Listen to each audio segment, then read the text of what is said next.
السلام علیکم ورحمۃ اللہ وبرکاتہ۔ تختی نمبر 1 کے تمام حروف مفردات کو ہم درست تلفظ سے پڑھ چکے ہیں۔ آج کے سبق میں ہم حروف مفردات میں موجود حروف حلقیہ کو پڑھیں گے۔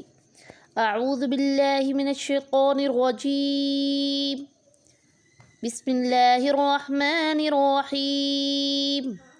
حروف حلقیہ، سب سے پہلے ہم جانیں گے کہ حلق کے 3 حصے ہوتے ہیں۔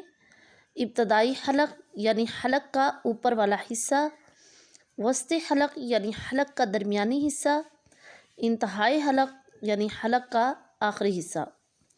ابتدائی حلق سے ادا ہونے والے حروف پڑھیں گے۔ ابتدائی حلق سے غین اور خا کے حروف ادا ہوتے ہیں۔